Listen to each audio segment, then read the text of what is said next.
আমি লুনা ঘোষ, লুনাদির হরেক রকম বাতে স্বাগত জানাই সকলকে। আজ তৈরি করলাম জন্মাষ্টমী স্পেশাল নারিকেলের নাড়ু।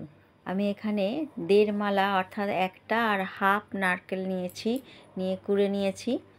আর আমি এটা শুধু চিনির নাড়ুই করব, কিন্তু দেখতে হবে গুড়ের নাড়ু মতো। প্রথমে আমি শুকনো কড়াইতে 100 গ্রাম মতো চিনি দেব। এখানে এটা 50 গ্রামের আমার মেজারমেন্ট কাপ। আপনারা অন্য যে কোনো আপনাদের কাপ বাটি মেপে নিতেই পারেন। যেহেতু 1.5 খানা নারকেল আছে, সেখানে আমি 250 গ্রামের মতো চিনি ব্যবহার করব। তো প্রথমে 100 গ্রাম দিয়ে আমি ক্যারামেলাইজ করে নেব। ক্যারামেলাইজড হয়ে গেলে তারপর আমি নারকেল কোড়াটা দেব। নারকেলটা আগেই কুড়ে নিয়েছি, সেটার আপনাদের দেখাইনি। আমি অনেকবারই নাড়ুর রেসিপি দিয়েছি এর আগে। গুড়ের নাড়ু বেশিরভাগ আমি আখের গুড়ের নাড়ুই তৈরি করি এবং তার সাথে একটু চিনিও মিশিয়ে দিই। এবার শুধুমাত্র চিনি দিয়ে করব এবং সেটাও দেখতে হবে একেবারে গুড়ের নাড়ুর মতো। আগে চিনিটা গলে সুন্দর একটা রং আসুক, তারপর নারকেল কোড়া দেব। আমার রেসিপিগুলো এবং আমার ভিডিওগুলো আমি যেগুলো আপনাদের সাথে শেয়ার করি, ভালো লাগলে অবশ্যই লাইক, কমেন্ট, শেয়ার করবেন। আর সাবস্ক্রাইব করে পাশে থাকা বেল আইকনটাকে প্রেস করতে একেবারেই ভুলবেন না।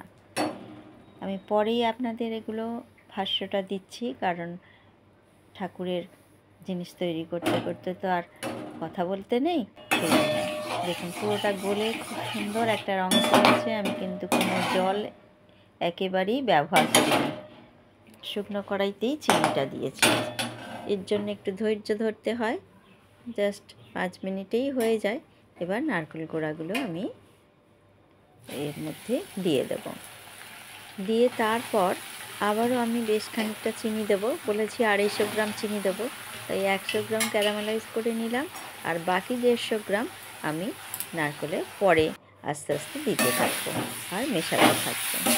পাক যদি ভালো হয় তাহলে এক হাতেই নাড়ু পাকানো যায়। ঠাকুরের নাড়ু বেশিরভাগ আমরা এক হাতেই পাকাই, তো সেই জন্যে আগে মিশিয়ে নিচ্ছি ক্যারামেলাইজ চিনির সাথে।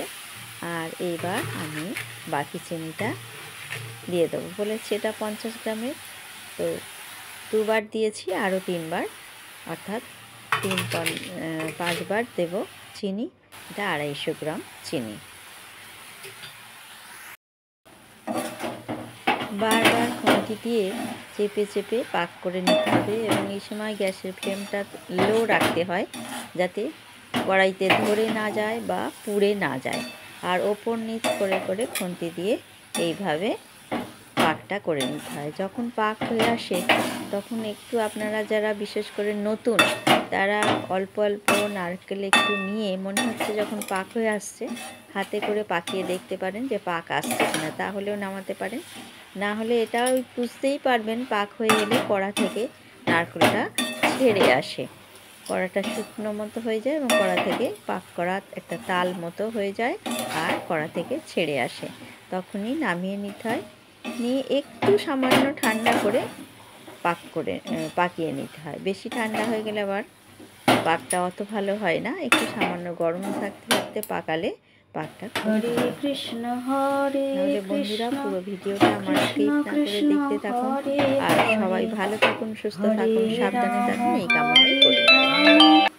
রাম রাম হরে হরে, হরি হরায় নম কৃষ্ণ যাদবায় নম, যাদবায় মাধবায় কেশবায় নম, গোপী বল্লভায় নম, শ্যাম সুন্দরায় নম, গোপী বল্লভায় নম, শ্যাম সুন্দরায় নম, বিপদ ভঞ্জন মধুসূদন, বিপদ ভঞ্জন মধুসূদন।